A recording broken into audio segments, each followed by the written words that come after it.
Oh, there we go. All right. All right. How we doing?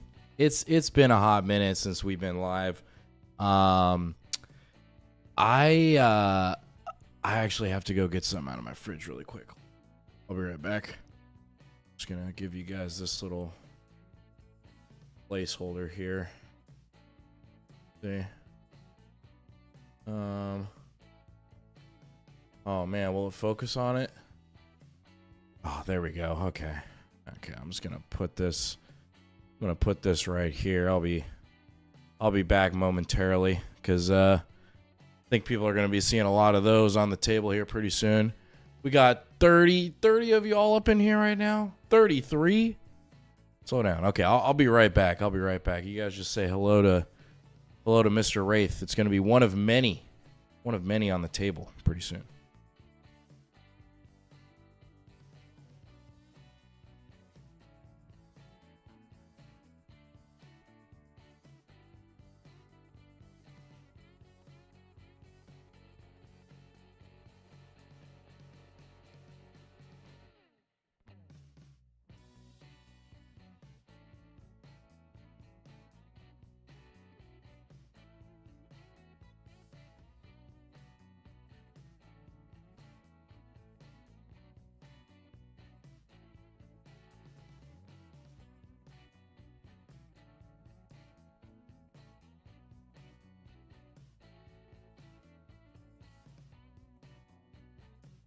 All right, all right. Joking aside here. Let's get all this out. All right. Let's talk some Necrons, all right? Let's talk some Necrons. Appreciate the 38 of you joining. A little impromptu live stream here. So, let's get talking. I'm basically today I'll be on for, maybe an hour or two, just kind of giving you some of my top of mind thoughts on the changes. I'm even going to give you some lists, okay? I'm going to give you some free lists to try out this weekend. And spoiler alert, they both have race in them, unfortunately. So,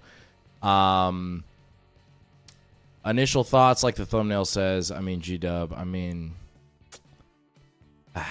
like there's just so many other things they could have done, but here we are. I'm gonna catch up on the chat really quick because honestly this stream's about you guys today. So hey, so I will say Vrazi, Scorpec Lords, I still think 3 are viable. I still think 3 are viable in Awakened Dynasty. That is my hot take. The enhancement, let's see, Papa, what's going on, man? The enhancement maybe at 30 is a bit too much. I still think it's super good. The synergy with just having a character that's a 3-up, 4-up, 4-up, and 1 CP just to automatically bring him back. Even with the 30-point increase, I still think you take it. But that's my gut instinct there. Yeah, honestly, 120 overall still seems like it would be worth it. For a mini Xeris, just means, I don't run 3 Scorpec Lords. I still think you can run 3. I'm going to show you guys a list here in a little while of what I'm thinking. Melee, I'm prepping for Tacoma now, so holy crap. We got 50 people here. This is actually crazy. For people that aren't here, seriously appreciate you. If you're a Necron player, awesome. If you're not a Necron player, you're going to want to stick around because I'm just going to tell you what you're going to run into, and then you just tech against it and you'll be fine. Like, you won't have to worry about it. It's fine. So, just going to run through the chat here a little bit because y'all are popping off right now, and then we'll go through the changes and just some lists that I'm thinking about and what I think you're going to be seeing on the table. Let's see. Rune H, guys, you're the most stable 50+ rune rate armor for the whole edition, and practically nothing has changed apart from the option of 18 rate being more viable once again. Suck it up. Rune H, yo, we're on the same page, man, if you were still here, because Necrons, man, look, okay, everybody else that's a content creator on YouTube, I respect their opinions fully. It is wild to me that Necrons have just been good the entire edition. Like, they have never gotten like the Eldari treatment, the Sisters treatment this edition. Like, they have just always been good. It's been pretty wild. Not gonna lie. Yo, Mango. Oh, Mangolicious. Yo, man, I like your name. I'll tell you what. If y'all haven't had the Trader Joe's sliced mangoes, the dried mangoes, free plug for Trader Joe's. They are amazing. So that's what makes me think. Greetings from Arizona, Tomb World. Yo, what's up, man? Would love to get out to Arizona for a tournament out there. I hear they have some good venue spaces, so that would be super cool. Renate, you got a buff over wall. Just picking up on the chat here. My list dropped 25 points. I can't do anything with that. Yo, I have been noticing I've been trying to create like an Awaken list, and it's been a really awkward break point, which I'm going to talk about, where it's like I'm either over 5 points or under, or like basically I'm like always just over 5 points, which has been really kind of annoying, but nothing to complain about. Let's see. Greetings. Will we address the score peck in the room? Oh, we're going to. Dust off those Doomstalkers boys. All right. 52 of you in here. Actually crazy. Seriously appreciate y'all being in here. Yeah, and fairly, I still don't think Canoptic Court is viable. I would agree with that. That is my initial take. I still think Awakened Dynasty and Star Shatter are going to be the front-runner detachments for tournaments over the summer. But that is just my personal opinion. So, yeah, Canoptic Court is so boring. If you're running 18 race and Doomstalkers is pretty linear, but I would argue right now, like, a lot of the builds for Necrons aren't super exciting, which is one thing I want to talk about. It's, like, kind of unfortunate. I think that's what's kind of, like, sure, great. Like, we got these units that were buffed that were already good, but it really does kind of pigeonhole us into Wraith builds, which, yeah, people have a blast playing against Wraith, so it's just, like, and I don't know. I mean, some like a lot of the play patterns I think of the lists that are viable are pretty linear, which is kind of unfortunate. And like, I would have loved to see some changes where we could have seen Hypercrypt get some more legs again, because I really miss playing that detachment and just like the variability of it from game to game. But that's just me. Let's see here, man. Y'all are popping off in the chat here, so I gotta keep it up here. Let's see. Count total gaming. I'm running double race and Star Shatter, so it helps with the points increase to the single locus. Makes it awkward. I can't fit 25 points in anywhere. So, Con, I'm going to be going over a Star Shatter list, which, I got to give the nod to Siegler. It is obviously an inspo from his list with a little spin on it with the points drop. I think that list is really going to be a strong front runner over the summer with the points drops on the race. I mean, the build is really strong. You can't knock it, even though Siegler, he's been playing it a lot in teams, but I still think it's a very viable singles list as well. So, let's see here. Necrons got off easy. Orc players who run Tactical Brigade. Infantry mob, really dead. Yeah, no, for real, though. Is the Warrior Brick dead? Do you just take race now? Okay. So, here's the thing with the Warriors. I think the Warriors are a super good build if you're not playing on GW terrain. So if you're playing like WTC, UKTC, I think it's still very valuable. Like, the list really didn't change in points like at all. The thing is that in the meta right now, against good players, I think the Warrior build has some problems. One, on certain layouts, it's harder to hide your synergistic pieces like your Ghost Arc and your CCB, especially if you're playing like on Search and Destroy, Layout 3 or something like that. Layout 3, for example. It's really easy to draw lines of sight to those synergistic pieces, which causes you problems mid to late game. And then, frankly, if you have a good opponent that knows more or less like how to deal with the Warriors, where you're able to either fly over the brick and then connect with the neck and then you're essentially able to hit it with 2 units, one in melee the first time, and then wherever they pull, because they can't pull away from like the synergistic pieces, and you connect with a unit at the belly of it, it really creates a bad time. Even if you don't kill the warriors, it basically just kind of neutralizes it. So I personally am going away from that build, but not to say that it's still super strong, but I think it just has some really bad matchups right now. Let's see here. Molecular dash sheets are super good. Yep, I mean that's honestly what's keeping us in the game for sure. Double race and awakened. I don't know if I'm totally sold on double race in awakened. I think let me get some more light in here.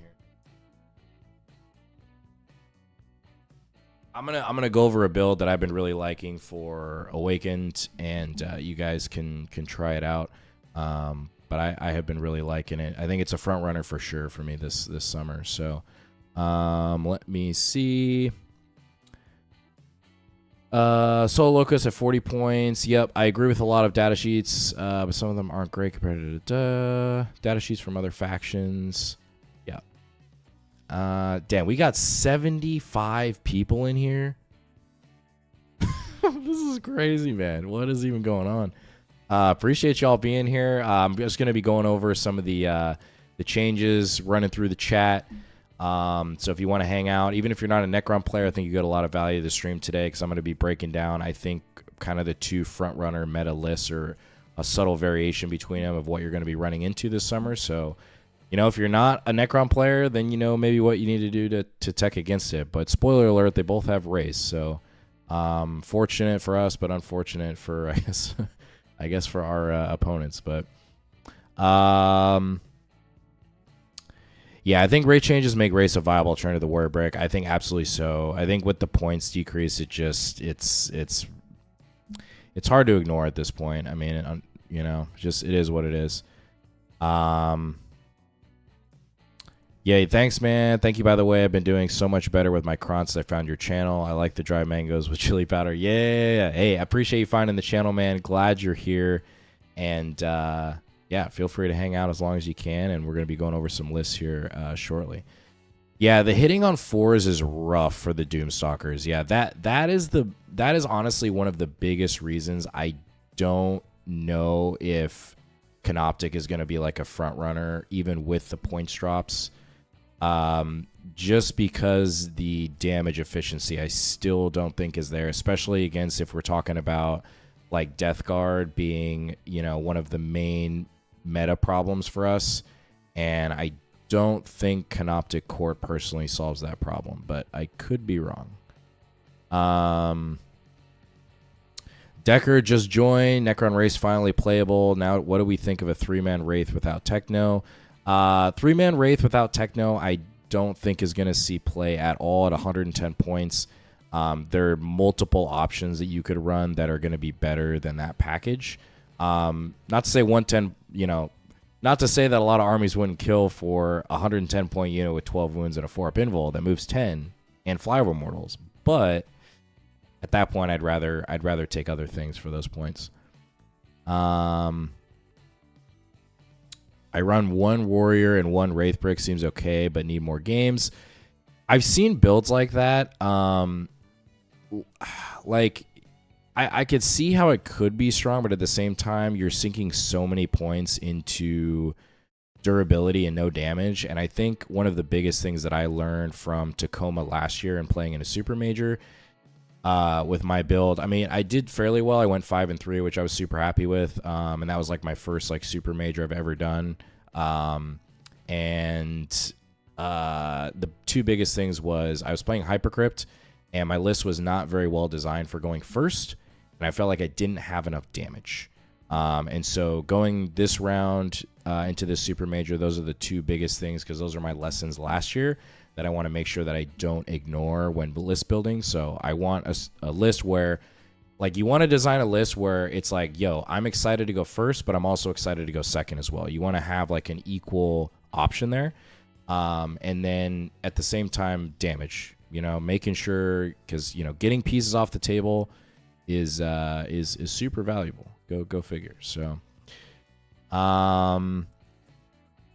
Your initial thoughts on video on the chapter approved was spot on with bringing certain tools needed to score those points. Yep. No, I think totally true. So yeah, I mean, that's definitely going to be a big thing moving forward, which I'm going to talk about here in a second. I'm just trying to catch up on the chat here because y'all are popping off here. So love to see it. Mr. Morden, fellow warlord, yo, glad you're a member of the channel, man. I can't see the data slate sheet, blurry. Did they points drop the Silent King at all? Oh, it is blurry. It's coming in. I wonder if it might be a connection. I mean, it's coming super clear on the screen. Let me know in chat if it's clear enough to read, or I can maybe even zoom in and we can go down if that's easier, if you guys like that. It's just linked through my iPad here, but points drop on the Silent King did not change at all. So same points there. Death marks at 60 are interesting. I'll talk about that. I think they'll definitely see some play. I think it's 60 points. I think that's super strong. So yeah, we'll see. So what are y'all opinion on 2 heavy locusts with 1 attack, 6 damage over Doomstalkers? I think the Doomstalker is just better. Mainly because you have to think about too that Doomstalkers are still they're like DDAs where they what am I trying to say? They're an extremely durable hull. So they're still like 12 wounds with a 3-up, 4-up invul, T9. They're definitely one of the more durable like shooting platforms in the game. They just the hitting on 4s is really rough. But bear in mind as well, it's one of those things where if your opponent commits a resource to trying to kill that Doomstalker and they don't kill it, and let's say they get it down to like 4 wounds, 5 wounds, it's still shooting at 100% output that next turn. Versus like if you have a unit of Locust Heavies and they get them down, they're not usually shooting with their full output that next turn. That's the one thing why DDAs are just so strong in so many ways right now in this meta. And yeah, but let's see here. Yeah, ask Tao how much they like hitting on 4s. I don't see Kanoko being there even with Power Matrix. I am playing actually against the new Tao tomorrow, so we'll probably have a battle report against that detachment next week, so that'll be something really good for y'all to see. Again, shout out, there's 85 of you freaking in here. Dang, appreciate you. Thanks for hanging out. Just gonna be going over the changes, and we're gonna go over some Necron lists, and yeah, just hanging out, talking some Necrons, what we think here. So Silent King must play on a Death Guard meta. Yes and no. I think you can live without it in Awakened. I think in Star Shatter, it's definitely an auto include. I think Star Shatter is definitely our strongest matchup into Death Guard. I think the problem is that, Star Shatter definitely can struggle into other armies, but I think the Siegler build with a little spin on it is it's going to be pretty strong. It's going to be pretty strong with the points drop. It's hard to ignore. So, let's see. I really wish our anti-tank got a bit of a buff. My local meta is full of Imperial Knights and Astro Mataran, Dorn spammers, and we basically don't have an answer for that kind of tankiness offense.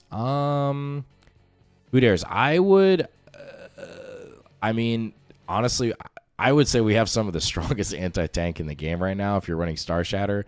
I don't know if you have seen the double Wraith Silent King double DDA build, but that list pretty much shreds through anything. So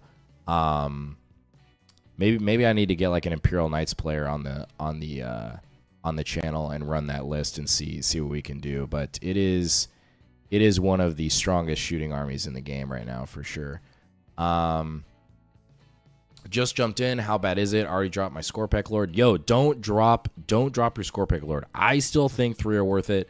I still think the enhancement is worth it. That's how good it was. But that unit's still going up at 30 points. I personally still think it's worth it. But that's just my opinion. I don't want to buy and build around the King. Well, Papa, you're in for a real treat because I have one build without the Silent King, and I have one build with the Silent King. So, you can pick either. I'll be sticking around currently at work. I have a great game with some friends coming up this Sunday. Looking forward to bringing my freshly painted 3 heavy destroyers and a Luminor. Leo, let's go. Let's go. Love to hear it, man. Well, good luck in your games this weekend. And hopefully I can give you some good insight before we wrap up here and give you something to play with. So I picked up 6 knights. Yeah. See, there we go. Corey, coming in with the truth.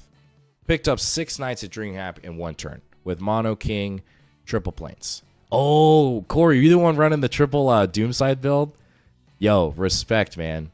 Respect. That build was sick, man. That build was sick.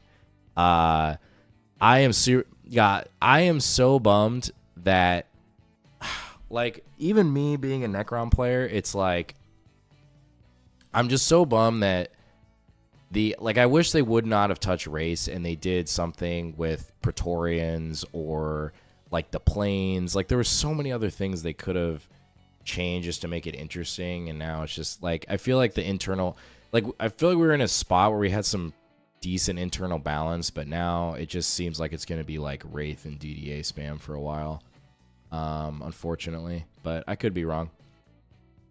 I'm looking forward to the Star Shadow without Silent King. At Hartford, the CP gives you more points to add, more SS to play with.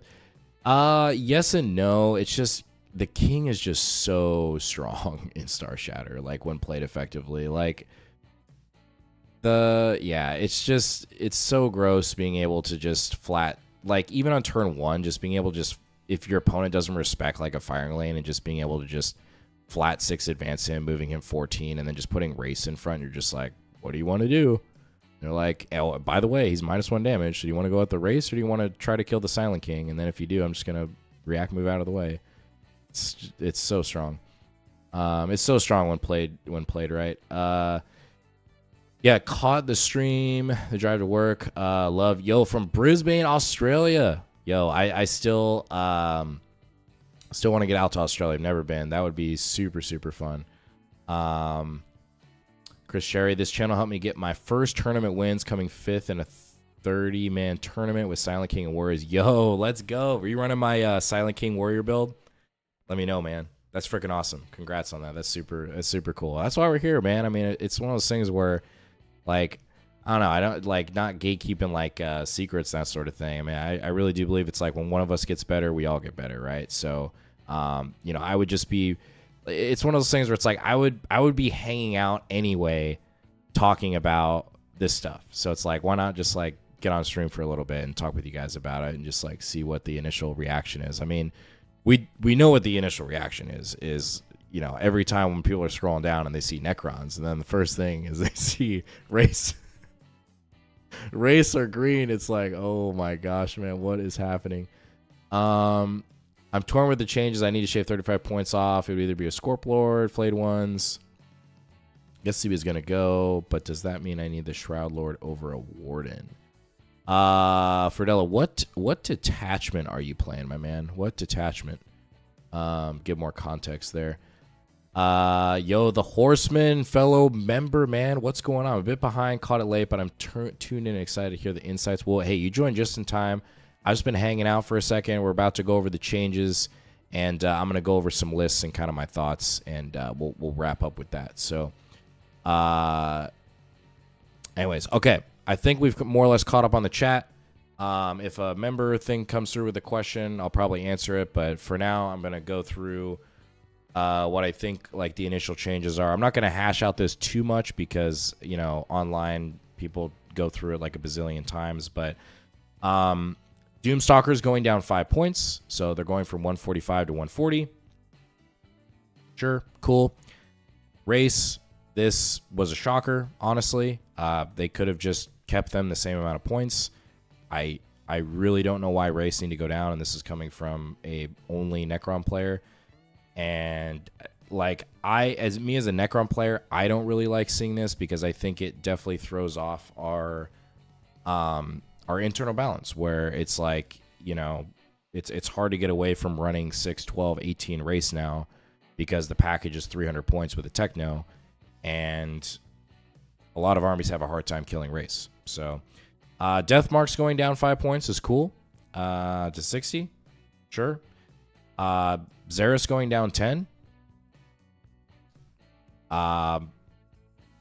I yeah, I don't fully understand, but I'm here for it. I mean, he was already super good, but at 165, I mean, why not? Why not? Locust going up to 40 for 1. I think that's fine. They're still extremely good at 40 points. I'm running one of them even in a Star Shatter list, which I'm going to go over here in just a little bit. Everything else is unchanged, and this is like what I would have loved to see, like, you know, doing something with the Monolith, doing something with Doomsize, you know, doing something with Lichguard, like the stuff that we haven't seen in a while, like that may especially relates to Hypercrypt, would have been cool, you know, just to give us something else personally, but you know, it is what it is.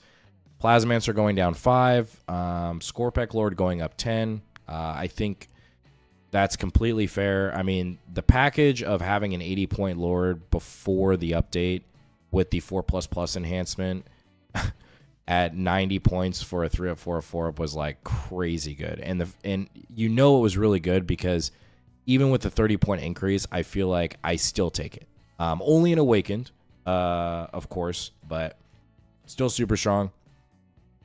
Techno going down 5. Sure.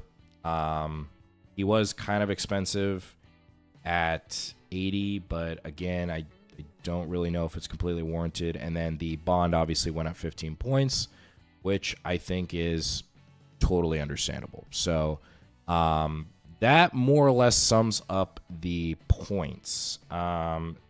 So let me catch up on the chat here, and then I'm just going to go through a list to the 95 of you that are in here. Actually crazy.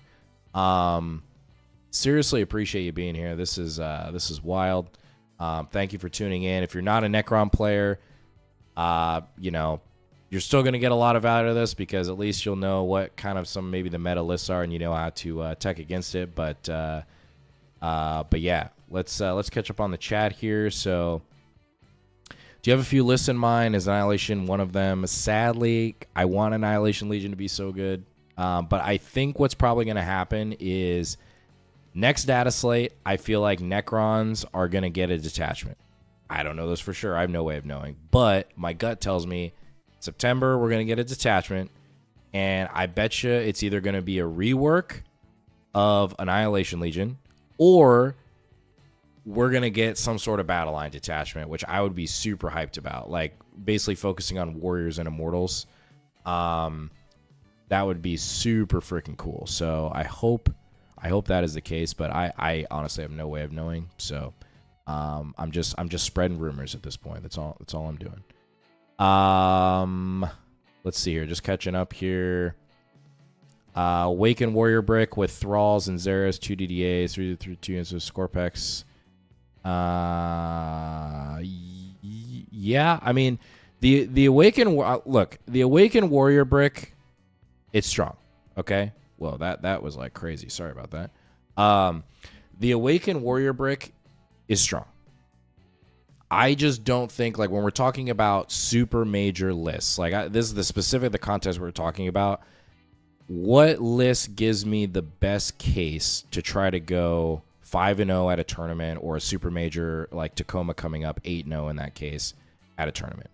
And I don't think personally the Warriors are the more well-rounded list right now. Is it still super strong? Could you still go to a GT and go 4-1 with it? Absolutely. I think you could right now. I just think you have a better chance of going 5-0 with some other lists. I think that's really just where my head's at right now. Yo, Warwick, what is up, man? What is up? Warwick's actually one of the owners of the local clubhouse around here. He says, late to the game, bring on the court. Yo, hey, Warwick, if you want a mirror match, my man, let's do it. We'll get court on the table. We'll get Awakened Dynasty Star Shatter and see what happens, man. Hope you're doing well. Miss you, man. A 3x1 Locust Store is still a go-to for secondaries, or do we consider 4-star? Definitely other options now. Yeah, definitely. I think there's some stronger options, which I'm going to go over here in just a second. So stay tuned here. Okay, I think we're pretty much caught up. How about we go over some lists? how about we go over some lists? We have 100. Yo, we have 110 people in here. Actually crazy. Exigiono member. I hope they make the Flayed Ones Battle Line Annihilation next go around. That would be super cool. They're gonna do something. I genuinely think it is either going to be a change to it's going to be a change to Annihilation Legion, or like a new detachment rework, because they're not going to just rewrite that detachment. Or I think if they were smart, they do something with Warriors and Immortals, I'm trying to think of some similar to maybe like a Renegade Raiders type thing, where if they're if Warriors or Immortals fight something on an objective, like they're +1 strength, +1 EP, something like that, I think would be super cool. So, let's see. Eric Fernandez, we are pissed off. To be honest, I feel like GW needs to give units abilities that they can do in the lore, makes it more immersive for casual players, getting more photos. Yeah, I totally agree with that for sure. Walter was such a good guest on an episode you did earlier this year. Any chance he will make an appearance on Necrons? Yeah, Decker, absolutely. I'll have to message him. I know he would probably love to be on the channel again, but I also know he's doing probably like a lot of prep work with WTC right now and the team. So, I don't really want to like disturb that at the same time. So if he has the time, obviously he's always welcome on the channel. But right now it's kind of crunch time for WTC this summer and getting prepped, especially now that the data slate's out. So, all right, let's flip over to some lists here. So we're going to go through the first list here, and it's called Boom Boom, okay? And rightfully so. Now, essentially what this is, very similar to Siegler's list. Can't knock it. I mean, it's real good, but with like a little spin on it. So, essentially, the foundation is the same. Because of the amount of points that we scored, I think post data slate, the list, it's like 30 points under or something like that. So it more or less gave me the flexibility to add Demanding Leader to a Technomancer, which is super interesting. If you're not familiar with that enhancement, it basically gives the flexibility for this character to nominate a unit in the command phase. That was the key change that they changed in a past data slate. Just like one friendly Necron vehicle or mounted unit. It's within 6 inches of the bearer until the start of the next command phase. That unit is eligible to shoot in a turn in which it fell back. Okay, so super strong for the Silent King and super strong for your DDAs, where now if you position things correctly, you have the ability to fall back, shoot, all that good stuff, which is awesome. Okay. Still have the Reanimator, a go figure, double race, double Crypto Thralls. Even though the race do not give up Cole the Horde anymore, I still think you run the Crypto Thralls. Reason being is there's still some very strong melee threats in the meta that I think without the Crypto Thralls, they have a much easier time with getting through those units. And the other advantage as well is you're able to spread the unit out farther, which is important for a number of reasons. One, it's better for screening.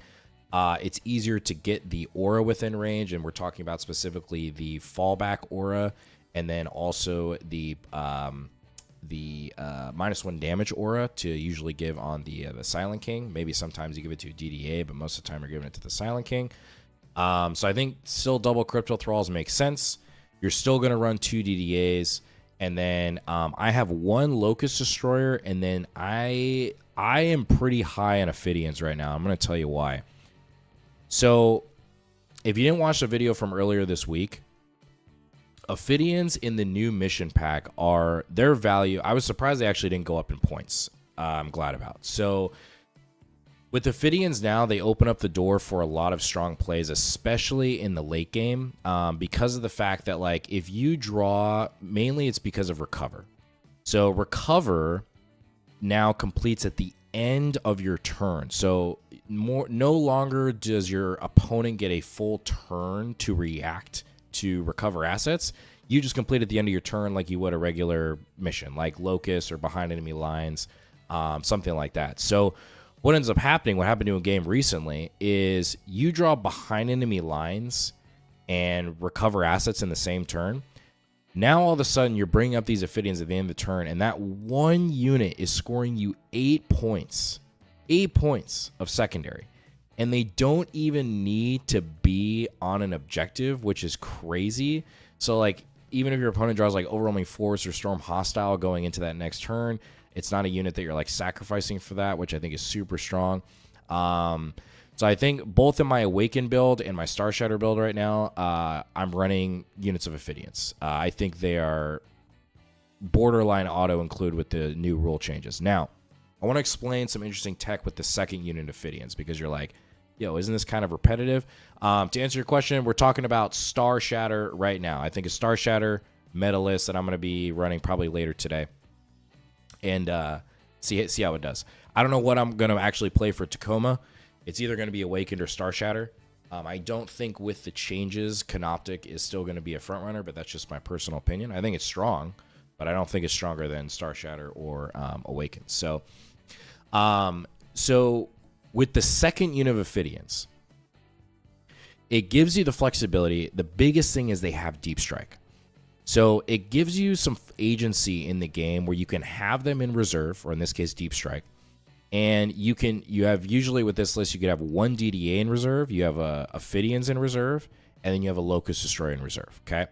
So throughout the game, as the game unfolds, it gives you the flexibility where as far as for primary denial, which is going to be pretty important, you could either rapid ingress in some Ophidians, which in the early game can really pick up some easy skirmish pieces, because they're 15 attacks for the unit, and now they're getting +1 to hit.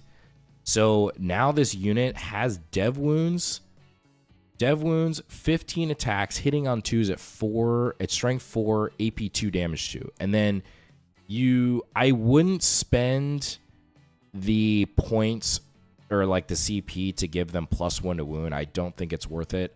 We're still having to spend 2 CP for +1 to wound and -1 to wound. But I think it opens up an interesting play against certain armies. Not every army you can do this against, but I think it gives you a little bit more utility and some agency in the game that you wouldn't have otherwise. I just like the flexibility that Ophidians provide for just numerous reasons. I don't know if I'm super high on Flayed Ones. Just because, like, the way this list is designed, I mean, if somebody wants to come towards me, I don't think I mind that, because it's just like this list just hits so hard. Like, if anything, it just allows me just to get more stuff off the table faster, and I'm like, all right, cool. But I could be wrong about that, but we'll play testing and see. I haven't run this exact list yet at all, so I'll be curious to see like how it feels and how it plays. It leans into not really my play style, but I feel like this overall is probably going to be one of the strongest lists in the meta, is what my gut tells me. Mainly because it also plays the secondary missions really strong. I mean, if we're talking about Bring It Down, if we're talking about No Prisoners, if you're playing Purge the Foe, all of these things go into account when you're designing lists and knowing you're going to be playing these missions. And that's one kind of tough part with Awaken Dynasty sometimes. On Purge the Foe, it's a really rough mission a lot of times for Awaken, because it's very anti-synergistic with the detachment. So you have to play the game a little bit differently on that mission specifically, versus this list loves Purge the Foe. It's like, yeah, bring out whatever you want, man. I'm just gonna blow this up. So yeah, it'll be interesting to test out. And I think this will be cool for the channel, because I know I was playing the Warrior Brick for a while. Some people were kind of getting burnt out on that. I was personally getting burnt out on that. My opponents were getting burnt out on that. So it'll be cool to have like 2 different builds. I think it's just kind of unfortunate. I really wanted them to make some more changes where it made like Hypercrypt viable. It's kind of a bummer, to be honest, but I mean, I'm glad Necrons are going to be still really good this summer, so there's that. Let me catch up on the chat here. So Mr. Morton, let's see. What do we got here? Oh, Mr. Morton, yeah, this is Star Shatter to answer your question. There we go.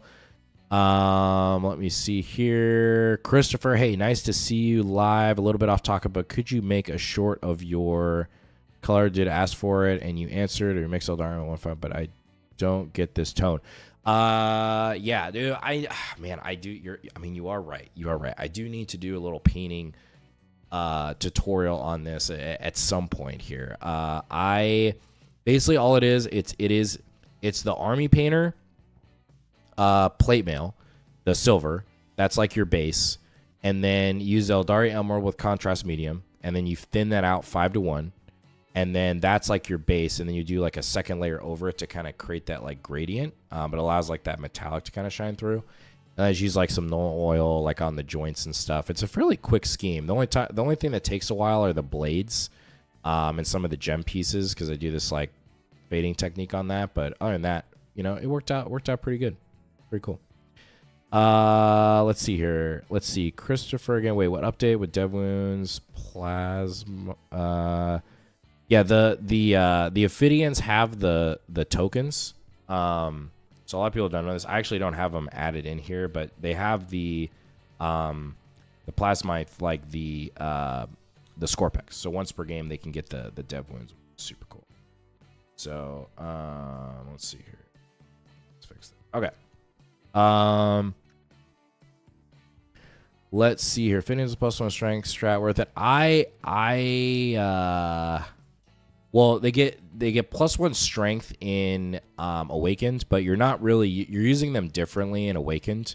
They're not really like a melee piece. I mean, Star Shatter, they're not really either, but you have the option to in this one because it basically, because you have the DDA, and I'll be able to highlight this in battle reports a little bit better than like explaining it right now, but it basically gives you flexibility where you have the option to rapid ingress a DDA, or you have the ability to rapid ingress Ophidians.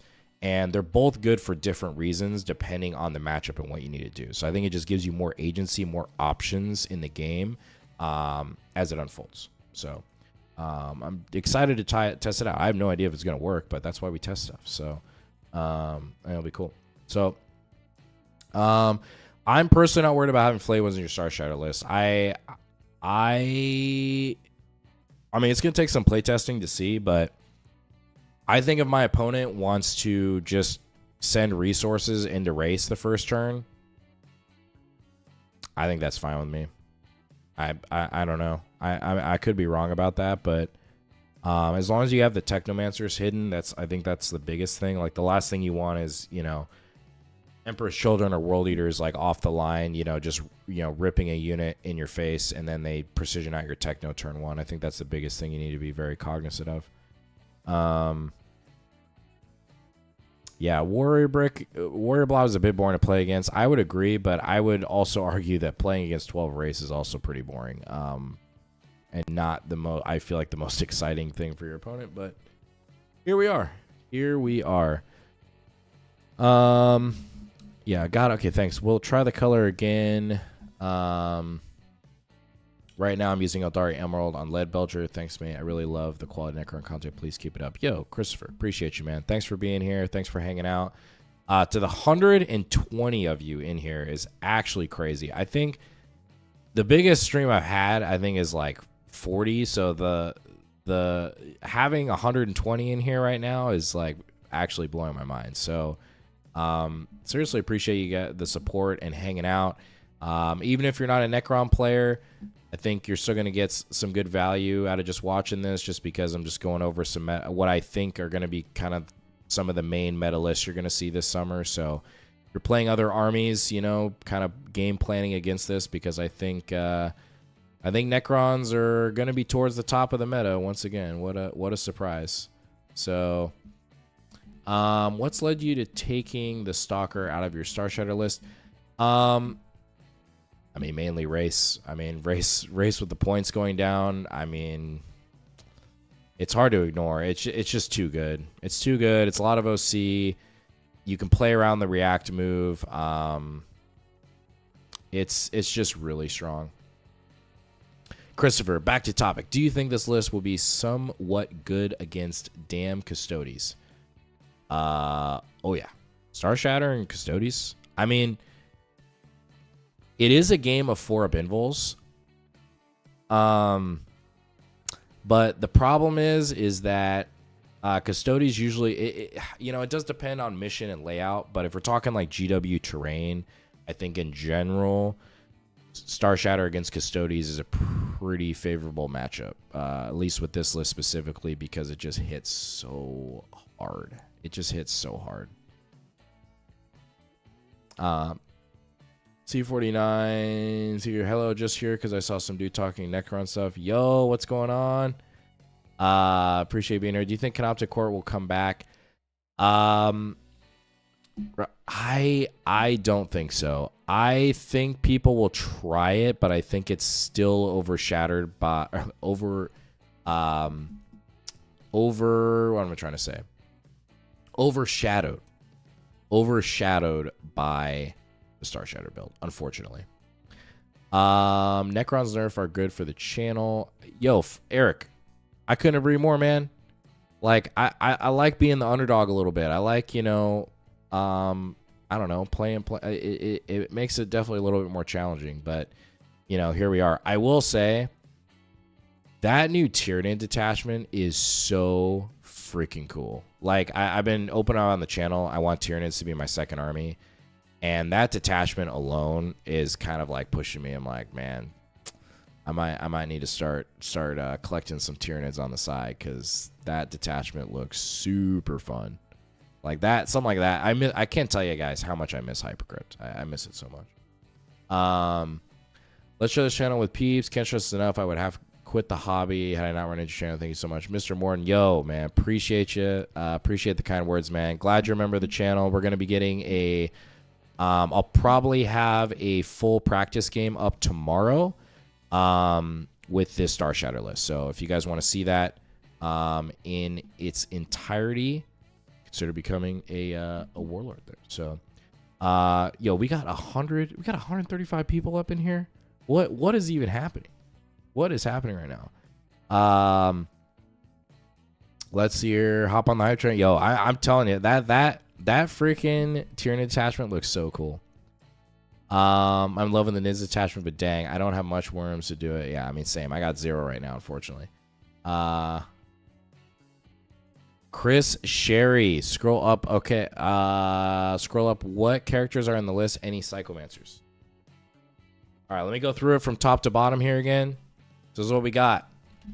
We got Catacomb Command Barge, Dread Majesty for reroll 1's hit and wound with anything within 6. You got Chrono Impedance Field Technomancer, -1 damage for a vehicle or mounted unit. Demanding Leader, fall back and shoot. Silent King, Reanimator, double Wraith, double Crypto, double Doomsday, Locust Destroyer to drop in and do actions, and then double Ophidians. So, Gladstone, honestly, for the day I started watching you, I had a feeling I'm going to lose you to Tyranids one day. No. We'll balance it out. But honestly, when I started this channel, even though I just play Necrons right now, I mean, the reason why it's called PNW 40k and not something Necron related is I genuinely wanted to like branch out and bring other people on the channel that play other armies and, bring value to you guys that way. I think that's super fun. But OG Necrons, man, overlords for life for sure. But I think for 11th edition, I think we'll definitely be dabbling in another army for sure. So, let's see here. Had to deal with Emperor's Children last weekend. It was slamming big time. The one positive thing was Warrior hold the entire game. 3 Noise Marine squads currently running a Crusade. Necron rules.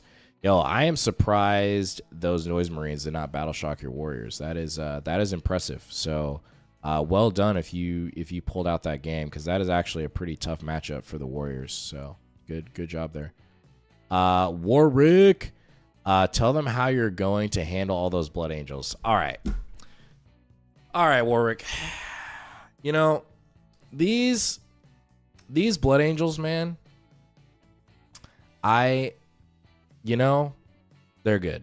They're already good, and they're about to be real good, is what my gut tells me. So I'm very excited to play them. I'm definitely going to need to get some practice against them because they're looking real strong with those points drops. And it was one of my losses in Squig. Played against Brian was his name, or was it Ben? I apologize, off the top of mind. Very good player. I think he's like top 100 in the world or something crazy. It was so cool to be able to play against him. He won a goal. He was one of them that won the golden ticket. So if you're gonna lose, at least lose to the person that gets the golden ticket. But it was a great game, and I think now it adds another predator with the points drops on Blood Angels to the warrior build, because the Blood Angels on paper, when you look at it, you're like, oh yeah, they don't really have anything that can one-shot the warriors.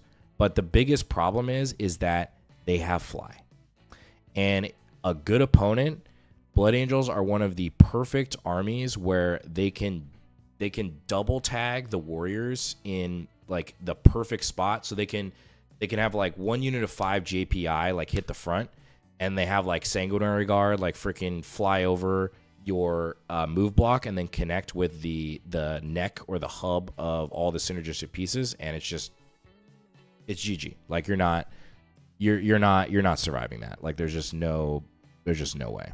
So but it depends on if you play against an opponent that recognizes that. So there is that.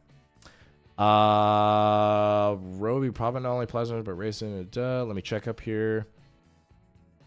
What goes on your home field? For this list, Star Shatter, Ophidians. Depending on the deployment, a lot of times though too, it is going to depend. Sometimes it could be a CCB for a little bit, or a Reanimator is also an option. But I'd say most of the time it's usually going to be Ophidians. Or a Locust Destroyer. So something like that. Just catching up here, y'all. To the 150 of you, I can't believe this, man. I can't believe there's this many people in here. This is actually just crazy. This is actually crazy. So, Papa shit, I need to buy 6 more race. Look, man, I'm right there with you. If you guys didn't join at the beginning, I was kind of memeing around. I left my desk for a little bit, and I just put this guy up here. But we're gonna need to get probably 6 more with some more playtesting. But we'll see. Let's see. Just catching up here before. We're going to go over my Awaken list here in just a little bit. So if you guys are interested in that, stick around. I still think Awakened is also going to be super strong. I mean, let's be honest. I mean, Necron's got hardly any points changes. So it's we were already strong. Spoiler alert, we're still going to be strong. It's crazy. What do you think about slotting the Nightbringer into a Star Shatter list? What with the crazy single target stats running around? I'm going to be honest, Alex, right now. I don't want to break your heart, man. I don't. Okay? I don't. But Satan, I think, are just in a rough spot right now. Against good opponents. They talk about they're a great mid-table bully, But if you run into a good opponent that knows how to handle them, it's very hard to get their points back. And what I mean by that is it's very hard against good opponents to have the Nightbringer get 300 points worth of stuff. So I still don't think you're really going to see many Satan, if any, at the top of the meta. But I could be proven wrong. Necrons have been saved by DDAs. Honestly, true. I mean, they're pretty much one of the best, if not the best, shooting platform in the game.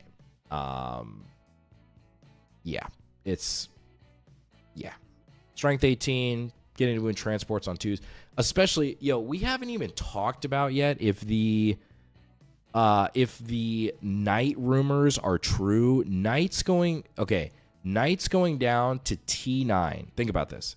Knight's going down to T9. Huge. Knight's also going down to OC5, huge for Necrons. But the fact that I'm going down to T9 and now DDAs are able to hit them on 2s, win them on 2s is massive. So I will welcome them to change. They can bring more knights if they want, but they're going to be, I feel like, way, at least for Necrons, a lot easier to kill. So, I'm thinking about playing Canoptic, Court, Silvertide with Xeris, Plasmaster, Battleline Race, and Doomstarger. What do you think? I think it could be good. I think you run Warriors or Race. I don't think you can run both because then you run into a massive damage problem. So personally, I think you run one or the other. I don't think you can run both and be effective. Daniel, yo, what's up, man? Hey, Daniel, how about this? I mean, I know you're flying up to Seattle or Tacoma, but you should fly into Portland, and then we could ride up together to Tacoma. I think that's what really should happen, man. But yo, I could not play you tomorrow, but definitely this weekend. I think if you're down, I would be down. Let's try it out. Let's do it. Let me know if you want to go against Star Shatter or Awaken, and we'll get it up on the channel. Not really Dataslate, but what does our matchup versus Demons look like? Playing a ton against it on TCB seems to be the one matchup I can't. Yo, you and me both, man. So I'm actually playing against freaking Shadow Legion today against one of these lists, and it's not statistically. Shout out to StatCheck.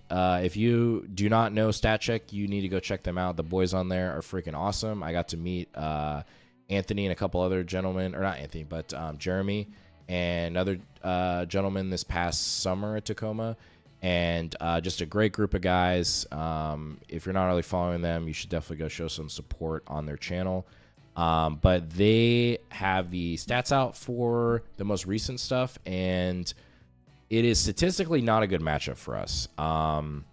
Awaken specifically. I don't know about Star Shatter. I think Star Shatter is not ideal either, but don't beat yourself up over it, man. It's not the easiest matchup with a good opponent, so it's definitely a good puzzle to solve.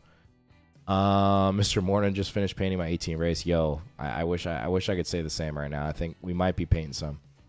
Work. Okay, back to work then. Some clubhouse games tonight. Until next time. Yo, hey, have a good time at the clubhouse. I need to get back in there soon, man. I need to get back in there soon, but it's tough. It's tough making it over there after work sometimes, but definitely soon, man. Let's see. Prop transition is fine. Alex has been kind of my takeaway. Lay on the stand. Yeah, Satan, I think, are just like in a rough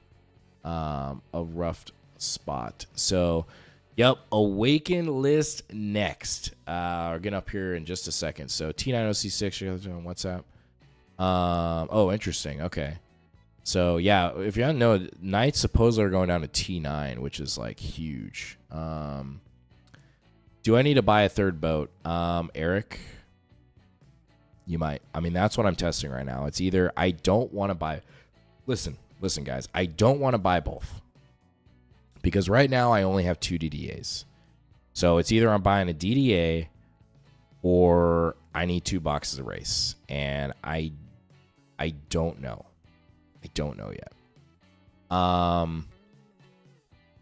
Yeah, there's a little spoiler on the Awaken build. I'm telling you, it feels really good.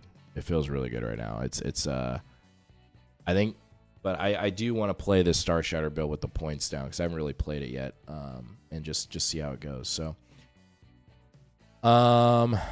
let's see. Yikes, just reflecting back on the warrior damage problem. Do you think warriors with Plasmancers rolling hits is decent enough damage? If not, yeah, the Plasmancer you could do. I just think warriors are in a weird spot right now because they're just overshadowed by race. Because it's like I could bring 20 warriors for 200 points, or I could bring 6 race for 220. So it's tough to say no to that. That was a hint for a paint stream. Hey, maybe we do that. Maybe we do that. For the 135 of you in here, seriously, appreciate you. That is crazy. Just hanging out, talking the Necron changes. If you don't play Necrons and you just want to vent in the chat of how much this army has just been the utter annoyance this whole edition, please, just vent in the channel. Like, I'm here for you as well. I'd be the first to say, like, I'm bummed that race and all this other stuff went down because like the internal balance is a little off. It's just like race spam and DDA spam. So, but here we are. We want to see a Wraith list since I've already been on a dual Wraith brick list. Yeah, cool. Thanks so much. What about Tomb Blaze for the Star Shatter list? Potentially. I don't really think that you need it though. Mainly because the biggest thing is you want to make sure, I think, in list writing, at least for Necrons right now, you want to have at least off the line 2 units that can go get objectives turn 1. So giving the option to get Ariaden out, giving you the option to get double cleanse, maybe giving you the option to get tempting target, right? I think when you're writing your lists, I think thinking about that ahead of time is going to be really valuable. So, all right, I'm going to go through the Star Shatter list here one more time, and then we're going to switch over to Awakened Dynasty. All right, so top Catacomb Command Barge, rerolling, once to hit, once to wound within 6. Double Technomancer, 1 within Cronin Pience fields. If you don't know what that does, it's -1 damage for vehicle or mounted unit within 6 inches. This has to be nominated in the command phase. Very important. Same thing with Demanding Leader. It's fall back and shoot. Has to be nominated in the command phase. We have Silent King, Reanimator, double Race, double Crypto Thralls, double DDA, 1 Locust Destroyer, and 2 Ophidian Destroyers. And that is my Star Shatter build. I'm going to be running that this week. I'll probably have a full TTS game on the channel either tomorrow or Friday. So check out that. I know this looks like mud water, but I promise it's coffee and it's not that bad. All right, it's not that bad. All right, we are going to shift over. We're going to shift over, okay? To, I don't know why I minimized that. We're going to shift over to, and can you all read this okay? I should have checked with this too. Like, can you guys see this okay? Is this cool enough to see the lists and stuff? Just want to make sure, like, it's clean and just see what's going on, but let me know. Okay. The Awaken build. So, if you're a regular watcher of this channel, if you're a regular watcher of this channel, I'm going to do this. You know that I, bro, so shook. He's drinking from the pink cup. Kind of can. Maybe I'll make it blurry words, but it's honestly my cell Wi-Fi most likely. Here, maybe what I'll do here, let me see. I'm going to shrink the chat down a little bit. I wonder if I can, like, here, I'm gonna like redo this here for a second because I really want, I mean, the key thing for me is I want to make sure you guys can always see stuff. That's important. So let me just readjust this here. All right, you guys are saying it's super small, so what I'm gonna do, we're gonna fix this right now. Okay, so bear with me here for a second. Just bear with me. We are going to get this rocking and rolling, okay? So we'll just move this here. Bring this down here. Okay, what if we do something like that? Make that like a little bit bigger. I can maybe format it different later, but just to make sure you guys can see it. So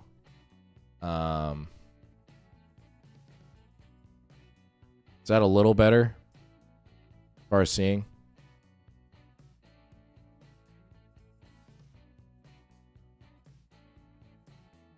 Yeah.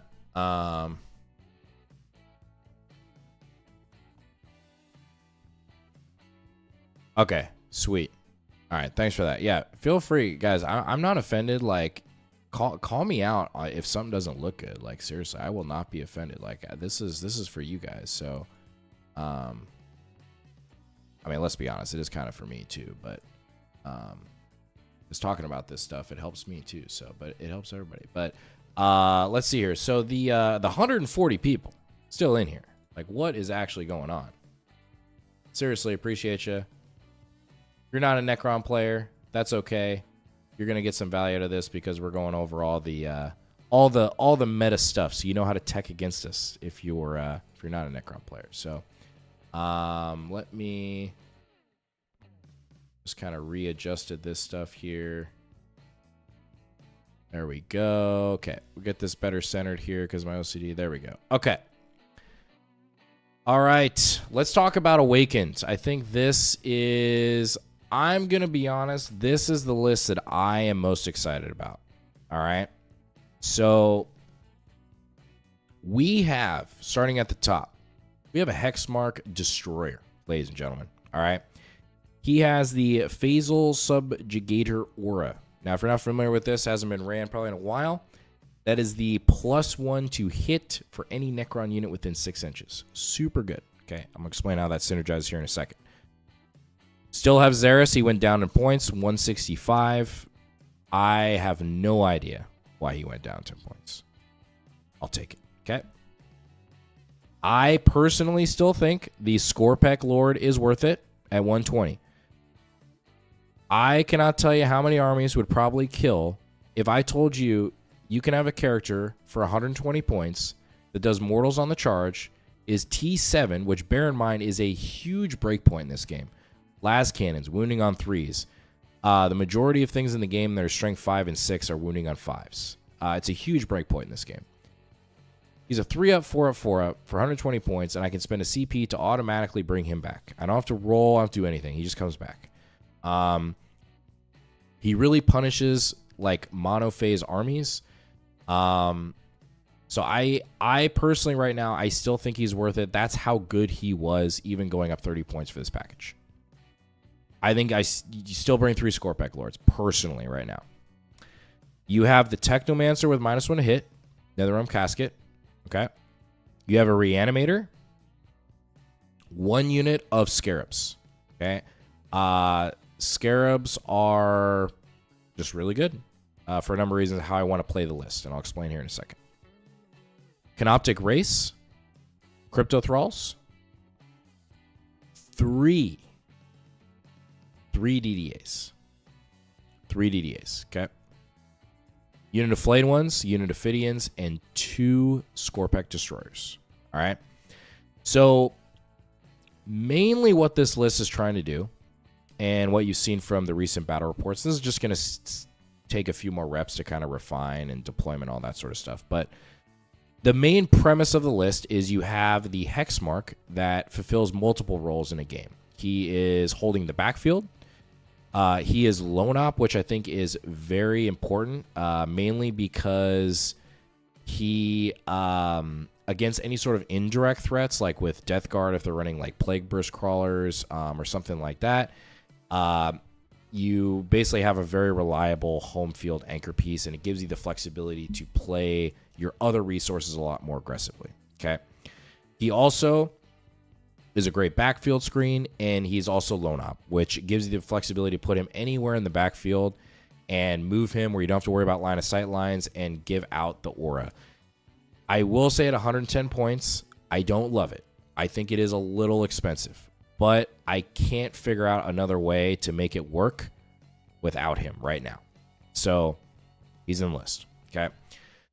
You run Xeris and the Scorpec Lord are essentially going to your natural expansion. It's a very, and the Scarabs. So it's a very interesting combo because of the fact that if you combine the Scarabs, Xeris, and a Scorpec Lord, that is a 8 OC package, and it's a very small footprint, at least for the Scarabs. So you can a lot of times like tuck Scarabs like behind a wall or your natural expansion turn 1, and there's all these synergies going on in terms of you have 8 OC, you have 2 durable pieces, that being the Scorpec King, shout out to Walter, or nod to Walter on that, and you have Xeris, who's a Lone Op, and you're just trying to draw resources or commitment to you, okay? So it's a good amount of OC on the point. They have to really commit to try to shift it off. And then at that point, it allows you to get a lot more value out of your Scorpecs and your DDAs for that reason. And then the main reason for that as well is the race. So the race primarily usually want to play the center of the battlefield. And that's why I still think the -1 to hit and the Crypto Thralls are worth it. I do want to playtest maybe taking out the Crypto Thralls and the -1 to hit enhancement because you're saving 90 points. And that could be an entire another unit of Scorpex or like bringing in Tomb Blades or something like that, which I think could be really strong in Awaken right now as well. So definitely some things to test out. And then you have 2 DDAs on the field, 1 DDAs in reserve, so you can like rapid ingress or drop it down. And, you know, you have your Ophidians that up down. I talked about that earlier with the new mission deck is like super strong. So, yeah.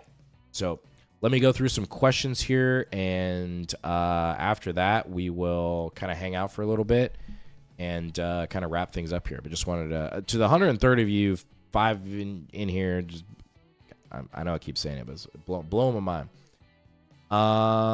Let's see here. Ross, what up, dude? I hit up the membership today. Been loving the content. Look forward to the Necrons digging the data slate. Yes, so we're going to be going live. Unfortunately, I am busy tomorrow, but we're planning on going live on Friday. So we're getting all the boys on, and we're going to hash out some more stuff. Have some very interesting takes of where we think the meta is going to be going. But these are just kind of my initial thoughts and some lists that I'm excited about. Figured I'd share with you guys today. So it's not super small. It's been a blur. Oh, got that. Okay. Let's see. Scorp Lord. Way too good to drop. Yep. I mean, it's true. Rick Radu. Oh, it's because you're so pretty, dude. You know, appreciate you, man. You're inflating my head, dude. You're inflating my head. Xeris, the exact same cost as 3 Psychomancers. Just saying. He is. You're right. But he just fulfills a different role. I want getting out of the biggest thing when you're list designing is you really want to sit down and think about, okay, what exactly do I want to do with this unit, and does it synergize with the game plan that I'm trying to accomplish? And if the answer is no, then you need to maybe find like another unit to like switch it out for. But hey, I'll tell you, 3 Psychomancers. It's interesting. With 5 Immortals, I'd tell you what, it's interesting. Let's see here. So yeah, Eric, no Silent King, man. No Silent King in Awakened.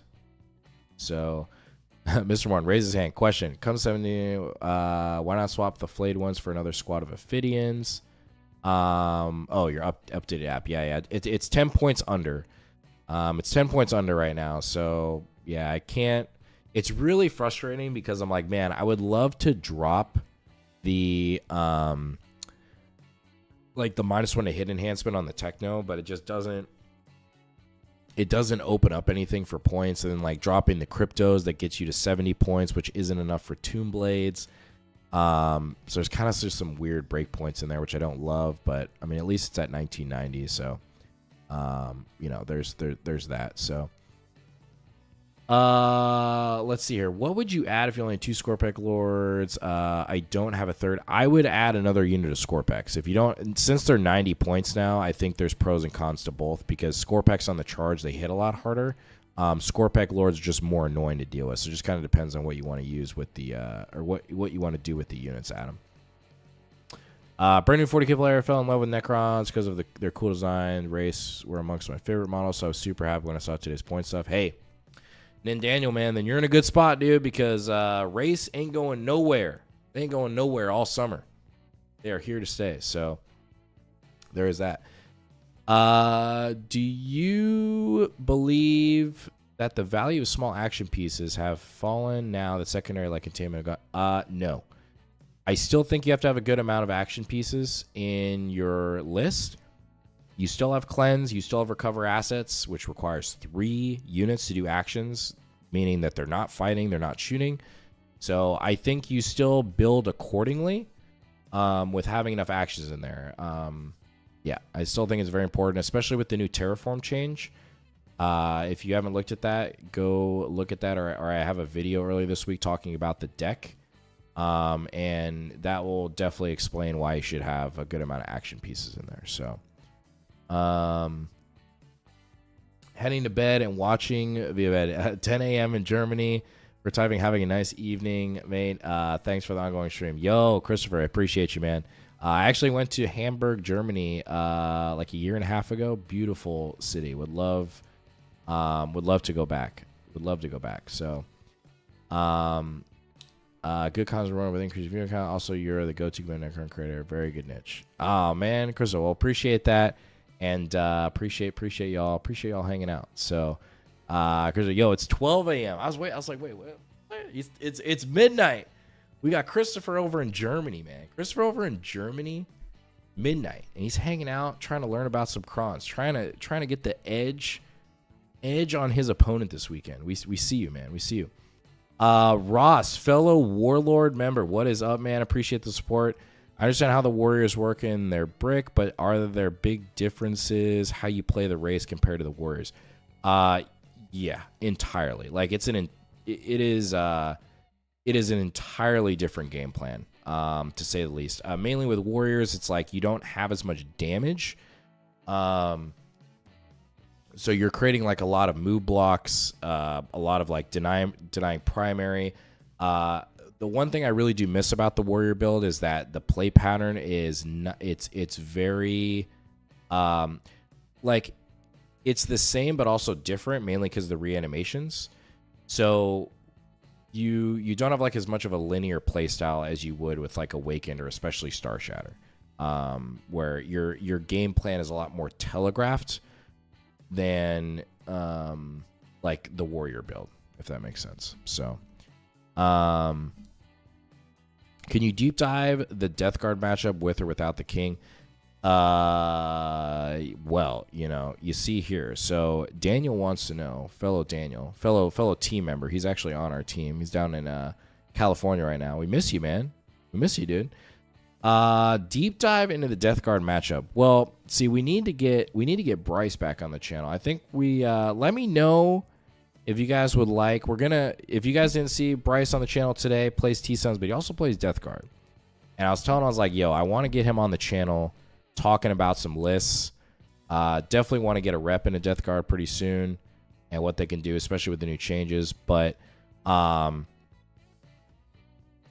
think Star Shatter Daniel plays better into Death Guard right now, mainly because you have the King and ignore mods. I mean, you're like you essentially completely ignore their detachment rule, and you have the damage output to just punch through anything. So, and I think with the change to the Death Shroud Terminators not being able to like ingress in 6 is definitely a help for sure.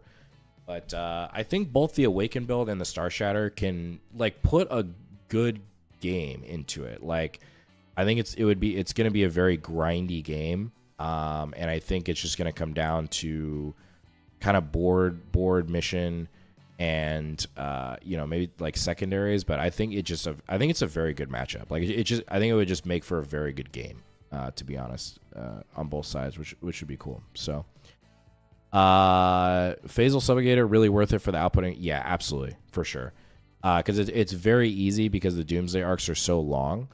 What he's talking about is the +1 to hit for the Hexmark. DDAs being able to move and hit on 2s is amazing. And especially if they pop smoke or you're playing against Death Guard, it really helps into those matchups specifically. So, it's good value.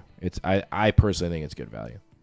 I just bought a Hypercrypt Legion set. Doesn't make sense to assemble Necron Warriors or sell the sprues and buy something else. Dude, just keep it, man. If there's anything I've learned, like, the meta changes, and like what's good now might not be good 6 months from now. So, dude, just keep it. I literally have a stack of Necron sprues that I haven't built like on my shelf, because at the end of the day, it's like you can always sell it back. Like, you can always sell it back for the same value, or like if not more. So I would just keep it.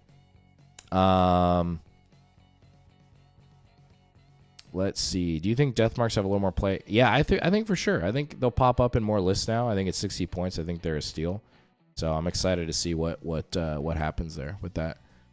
Yeah, Death Guard match will be awesome to see. Yeah, I apologize. Definitely gonna get a matchup against them very soon, so you guys can see that up on the channel. So be looking for that probably like in the next like week or so. So. Dev wounds help so much against termies. Yeah, that too. Yeah, I think you I just think right now in the meta, like when you're writing a list for Necrons, like you're not leaving home without 1 unit of race and 2 units of DDAs. I think that's just like your foundation right now, and then you go from there. So, dude, yeah, T-Volt. I need to get a T-Volt, man. I was writing a Hypercrypt list with T-Volt, and I'm like, this looks pretty good. This looks pretty good.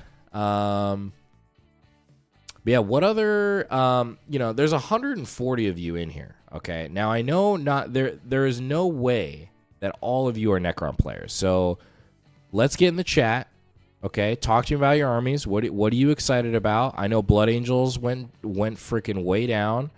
Tyranids, new detachment, super hype.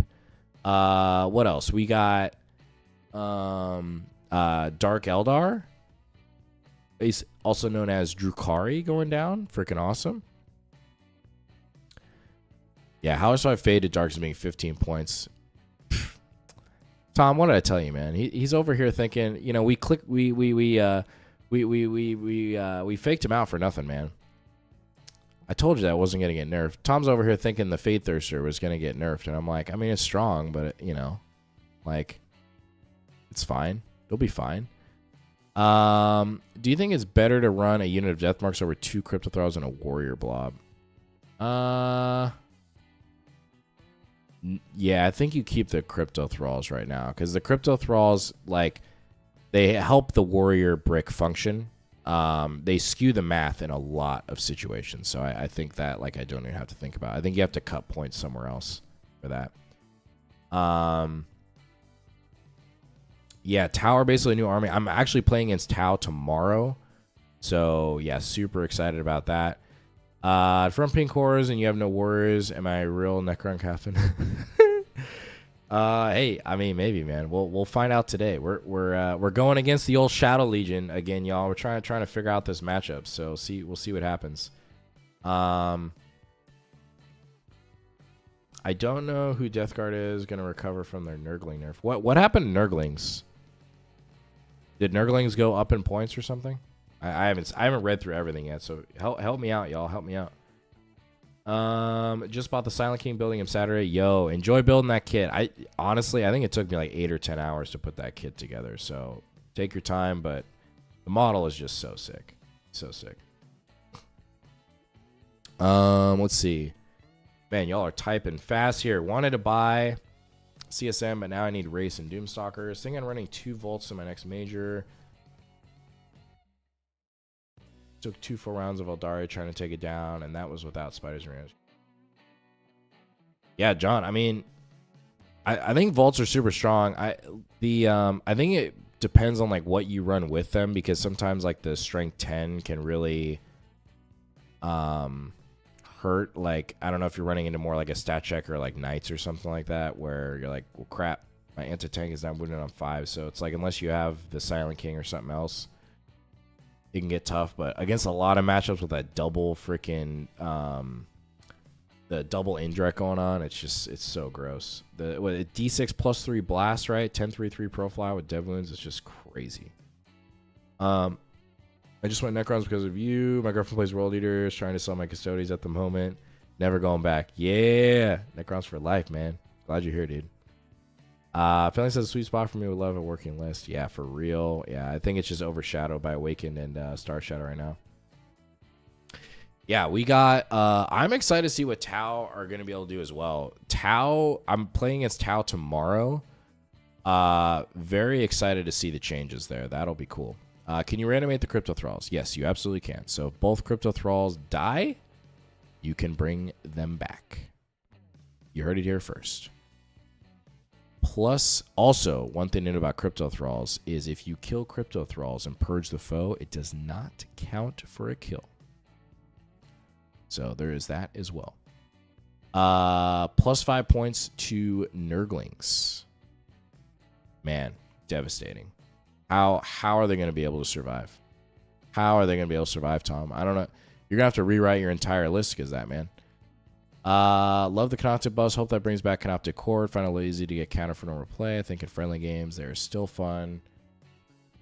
Probably need more race. Yeah. Yup. I think Canoptic, it'll be a strong army, but it's not. I personally don't think it's better than Awakened or Star Shatter. But hey, if you want to run 18 race, 3 Doomstalkers, go for it, man. Down. And 3 Plasmancers with 5 Immortals each. Do it.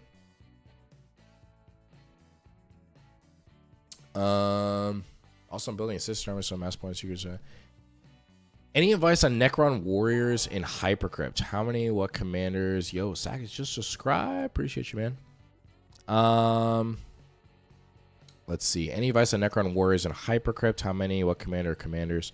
Yeah, I think honestly, bringing a monolith. If I were running Hypercrypt, I would still run monolith 20 warriors with Plasmancer, Crypto Thralls, all that. I think it's super strong. Like, I don't want to leave home without the monolith because it's synergized with the detachment. It's fun with the Eternity Gate. Granted, Tyranids, I don't know if you guys have looked at that new detachment, but that one strat at the end, that's like basically a free Eternity Gate for 1 CP. It is like wild how good I'm so bummed I don't own any Tyranid models right now because that detachment looks so freaking fun. Any advice on Necron Warriors and Hyper? Oh, yeah. Does the new format mean that duplicate units are capped at 2? A Rebel without... I'm not sure I understand what you're asking. As far as right now, in current Warhammer 10th edition for the Chapter Approved mission set in Strike Force, so 2,000-point games, you can run non-named characters up to 3 units. And then dedicated transports, you can run up to 6. And then named characters, you can only run 1. So I don't know if that helps, but yeah. So yeah, Tom, I'm not even gonna get into that. He's over here just like trolling in the chat at this point. I don't even know what to do with this guy. Oricon on the Warden with Warriors and Hypergrade is hilarious. Yeah, I could see that too. That's a really like spicy combo. I guys, I miss Hypercrypt, man. I really do. Like for fun pickup games, I think yeah, it's awesome. If the Cryptek is precision out, do the Crypto Thralls still reanimate in the Warriors? Yes, if I understand your question correctly, because the Crypto Thrall wording, it counts as them here. We have Crypto Thralls right here. So it counts as them being as a part of the bodyguard unit. So it's like you just treat them as like you more or less have 22 warriors in your list or your unit. Bojangle Wrangles, man, that's a name, man. I tell you what. That is a name. I tell you what, man. More serious question. How loose are you on using all the points? Like, I started back in 3rd, and a thing I've wrestled with all 10th is listed at 1985 or 1990. Makes my eyes twitch.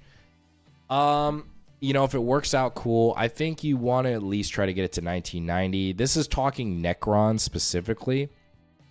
I know, like, World Eaters for the longest time before their codex came out, because they didn't have, like, access to a lot of units. A lot of times, their list would cap out at 1970 or something like that.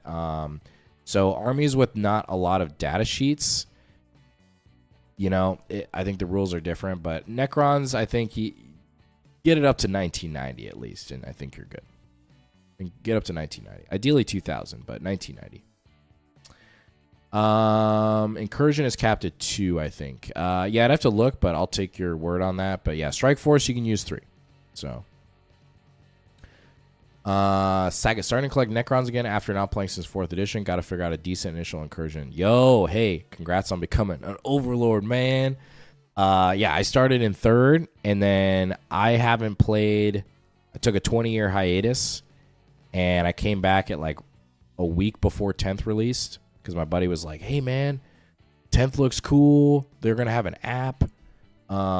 And I was like getting super bored of video games. I don't know about you guys, but I felt like video games, it's just turned into this, like, you're on this like hamster wheel.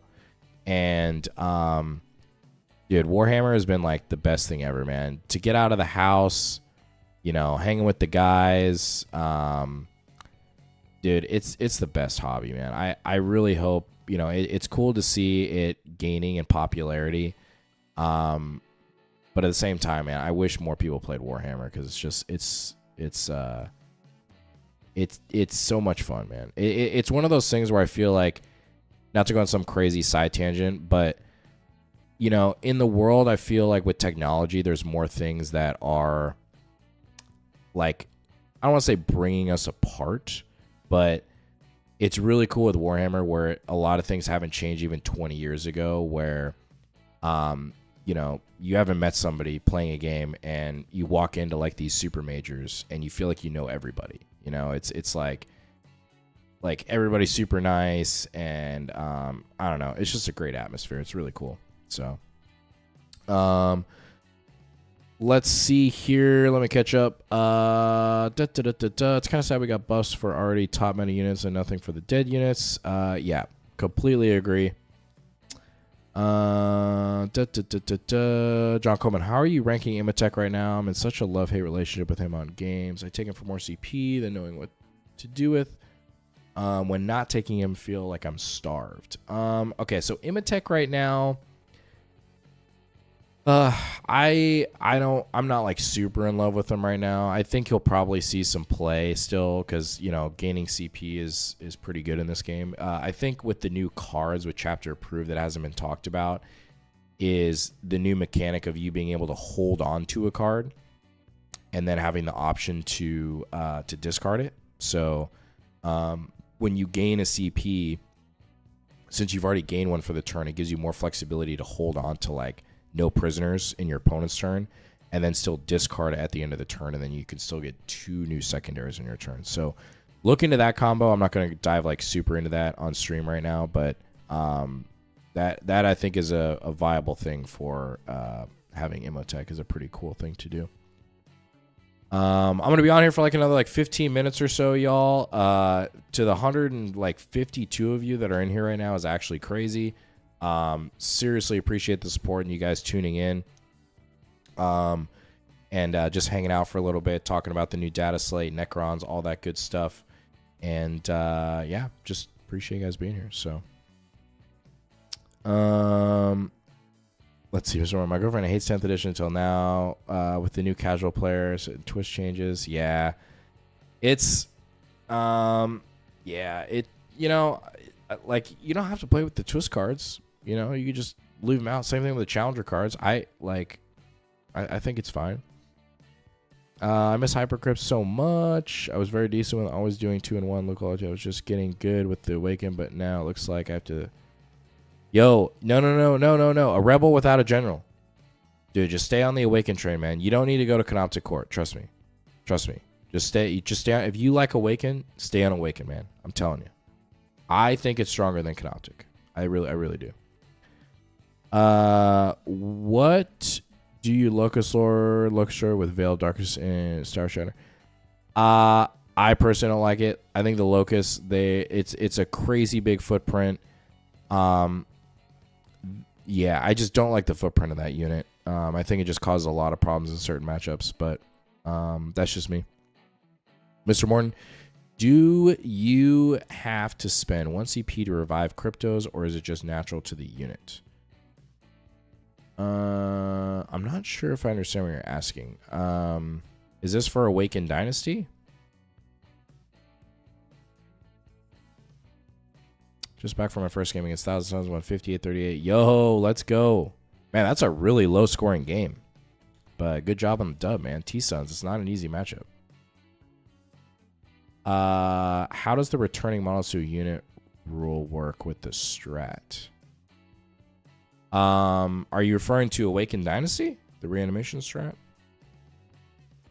Yes, Awaken. So, if you have, like, let's say you have Warriors and Crypto Thralls that are both dead, and the unit is done activating that shot at them or fighting them or whatever, you spend the 1 CP, you pop it, and you can choose to bring back wounds either the Crypto Thralls or the Warriors. So you have full agency on that,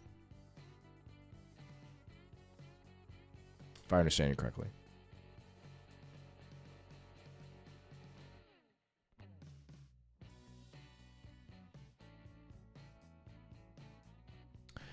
All right, we're around for like 10 more minutes, y'all. 10 more minutes, and then we sign out of here. We're here for a long time, and we're here for a good time. All right, or maybe a short time, but a good time. All right. But yeah, I was like, yo, Dataslate today. I was like, I got to hop on for a little bit and you know, go over some lifts. You know, give some people some info of what they need to run maybe for this weekend. So, for Awaken, how do you play the race compared to a Warriors? I'm concerned that the difference in model count could be an issue with race. To answer this question, just go watch the 2 most recent battle reports on this channel. That'll tell you everything you want to know right there.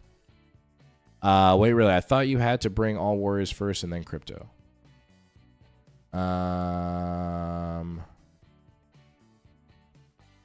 Yeah, no, because they count as part of the bodyguard unit. So, what stats would you suggest for Incursion? I think Awakened is probably your best bet. Like if you're looking for like a strong Incursion list, I think Awakened is really strong at 1,000 points. It's hard, I think, get Star Shatter going until you have more points, because that's really, it relies on a lot of synergies to really work correctly. Where Awakened, just, you know, bringing back characters is just fundamentally crazy strong. So I would go Awaken if you're playing Incursion with your buddies, is what I would probably do. So do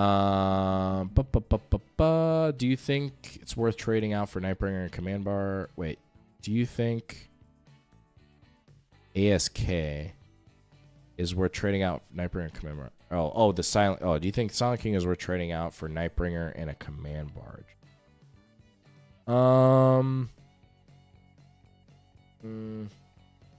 Is this for Star Shatter?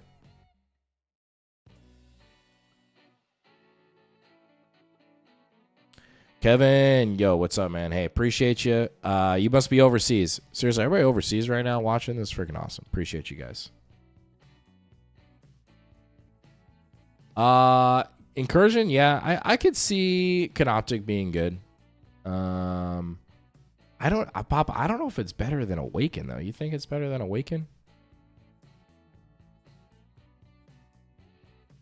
Reawaken, I love it. Okay, so Silent King, I would say the Silent King, mainly because I just don't like the Nightbringer right now. I don't know if you were in the stream earlier, but I'm not super high on Satan right now.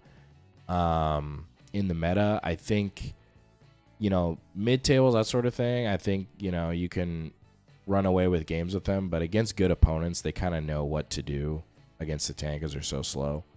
So it's really hard to like trade their value in quite a few matchups.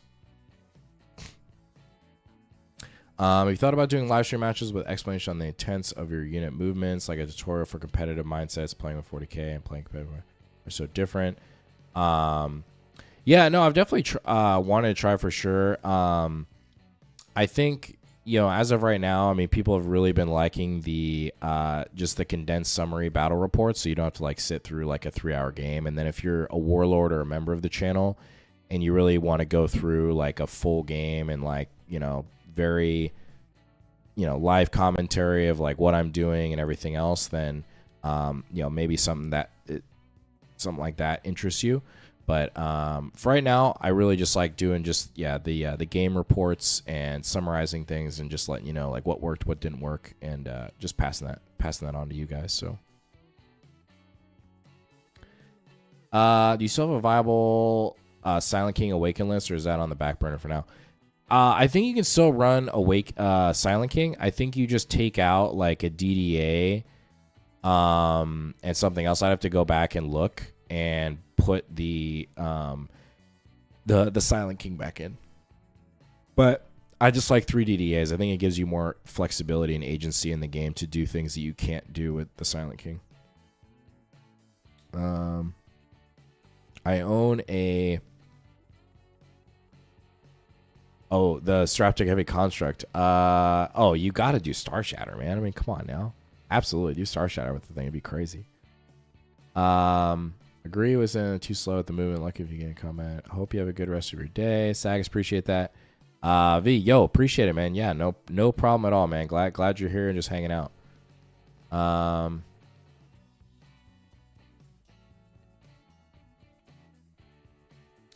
Are you not a fan of the spider in the Star Shatter Arsenals for the Silent King? You can. I just think for how the list wants to play, I don't think you need it. And especially with the T-Suns, like some of their changes, like they definitely still do a lot of mortals, but at least in the initial games I played, it doesn't seem like as crazy as Index, but maybe there's some combos that I haven't seen yet, but I don't. And the spider he's really slow too. That's what really frustrates me about him is his freaking 5-inch movement. But hey, I mean, try it out and see. I mean, I'm doing the same stuff behind the scenes, guy. Like, it's one of those things. Like, we don't find out what's good without experimenting, right? Like, we're testing out stuff, things. So yeah.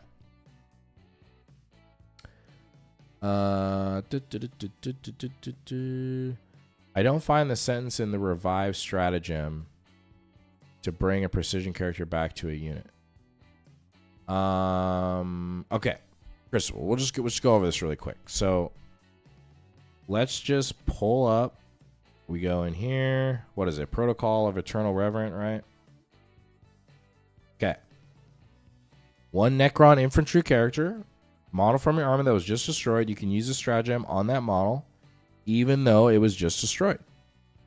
The end of the phase, set your model back on the battlefield. So, restriction, each model can only be targeted with the stratagem once per battle. So, if they precision out your Techno, they precision out your Oricon or whatever, you just spend the CP, and he comes back up at the end of the phase attached to the unit. That was an FAQ that was somewhere. You'll have to go find that, but res characters, they do come back to the unit. They're not separated. So, Christoph, it's well past midnight and hungry now, so I'll leave you guys. Good night. Yo, hey, appreciate you tuning in. Appreciate you watching. Get some sleep. We'll catch you tomorrow. We'll have definitely another battle report. So, yeah, just try to. I don't think getting rid of a DDA and Xeris is worth it points wise.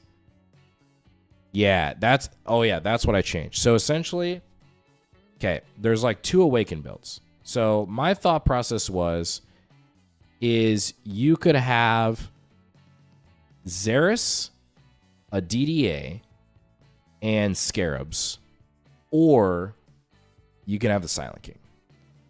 And I personally think Xeris, a DDA, and Scarabs is better. It synergizes better with your game plan, and it gives you more options to score points.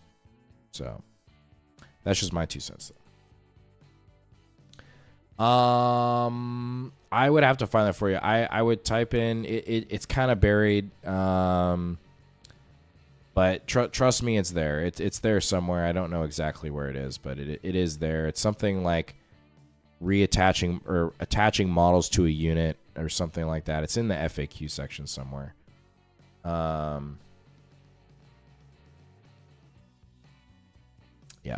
Anyways, all right, we got like 2 minutes left, y'all. 2 minutes left. There's 140 people in here. Seriously appreciate y'all. Thanks for hanging out. Happy Dataslate day. Happy Field Manual day. Let me go back through really quick. Pop up here. Let me just finish off with some. I know Knights didn't get any changes but I wanted to just see Blood Angels. Like, how much of their stuff went in? Like, Angels. Blood Angels.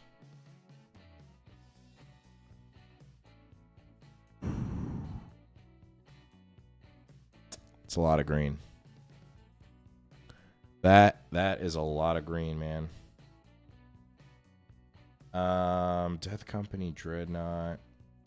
I feel like I never really saw any of those, but Sanguinary Guard, like, I feel like well, okay, I'm gonna get in big trouble for saying this, but I feel like Blood Angels kind of got the Necron treatment as well, where it's like all these units that you already saw, they just went down. Like Sanguinary going down like 20 points for a unit of 6 and a unit of 3 is crazy. Yeah. Yeah. Yeah. That's gonna be interesting. That is gonna be interesting. Sanguinary Priest down to 75? Like, what? How do you feel about the data? Quick answer. How do you feel with all the data as a Necron player? Quick answer. Good. Great. Like, Necrons are going to be, if we're talking like statistically, top 8 army in the meta, I think, for sure. Yeah. The Necrons are going to be above a 50% win rate still, trust me, for sure. Yeah. Over the summer, if that's what you're wondering, yes. Yeah. Quick take, for sure. Yeah, just going through this. What other got some like big point drops? Blood Angels was like a big one. Guard, interesting. Death Core, Lehman Russ, nothing too crazy. Torox is going up 10. I guess there's a little bit. I know mainly like it was what Eldari and Orcs that got like taken out back and just shot. Fortunately. And then, do we have any Sisters players in here? How are we feeling about the Sisters before I leave? Any Adeptus Sororitas in here? I know they changed a lot of their a lot of their points went down. I know they changed some of their rules. I'll have to look at later, but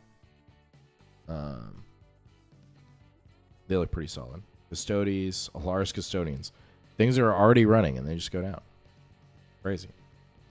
Crazy. Well, anywho's, hey, appreciate y'all watching. Going out this long, go ahead and like the video or the stream, I guess I should say. Feel free to drop a comment down below. Appreciate you hanging out. And, have a great rest of your day. And hopefully this helped out. And feel free to jack some of these lists and play them this weekend. Let me know how it went. But, yeah. Till the next live stream, which will be Friday. Tune in Friday for Onlycrons. We're bringing the boys on. We're going to be talking more about what we think the meta is going to shape into. And, just come and hang out. So, anyways, till next time. Peace, y'all.